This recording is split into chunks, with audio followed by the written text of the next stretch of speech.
এখন চলে এসেছি হচ্ছে মৌসুমি লেবুর বাজারে চলে এসেছি। দেখো লরি থেকে নামছে কী হারে, দেখো লরি থেকে এক লরি মৌসুমি লেবু এসছে। এটা এসছে দার্জিলিং, আসাম, জলপাইগুড়ি দিক থেকে এসছে সম্ভবত।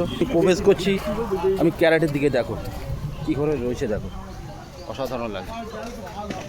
সব সব প্রত্যেক কটায় এখানে হচ্ছে ভর্তি হচ্ছে, প্রত্যেক কটায় ভর্তি হচ্ছে, সব ক্যারেটে ভর্তি হচ্ছে এক এক করে।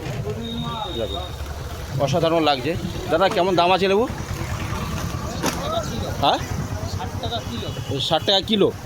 মানে পিচ কেমন পড়বে? পিচ একটা পিচ? আচ্ছা আচ্ছা। এটা কখন এসছে? এটা এসছে কোথায়? আসাম থেকে? অন্ধ্রপ্রদেশ থেকে। আচ্ছা আচ্ছা, ঠিক আছে। তো ওজন হচ্ছে এদিকে আবার 60 টাকা কিলো। বাজার এখান থেকে বাজারে চলে যাবে বিভিন্ন জায়গা মার্কেটে। দেখো কীভাবে লাগছে, দেখো জিনিসটা, দেখো কীভাবে।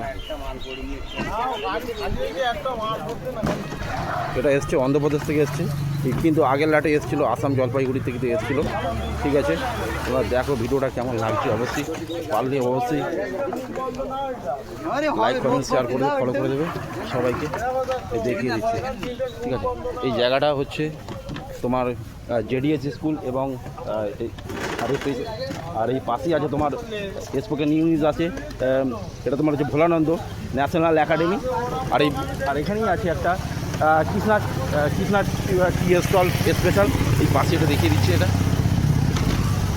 আর এই যে আসতে গেলে আসতে হবে তোমাকে কাকিনাড়া হয়ে আসতে হবে, পানপুর হয়ে, আর এদিকে আমডাঙ্গা হয়ে আসতে হবে। এখানে স্টল দিয়েছে, এখান থেকে হচ্ছে বিভিন্ন জায়গায় চলে যাচ্ছে।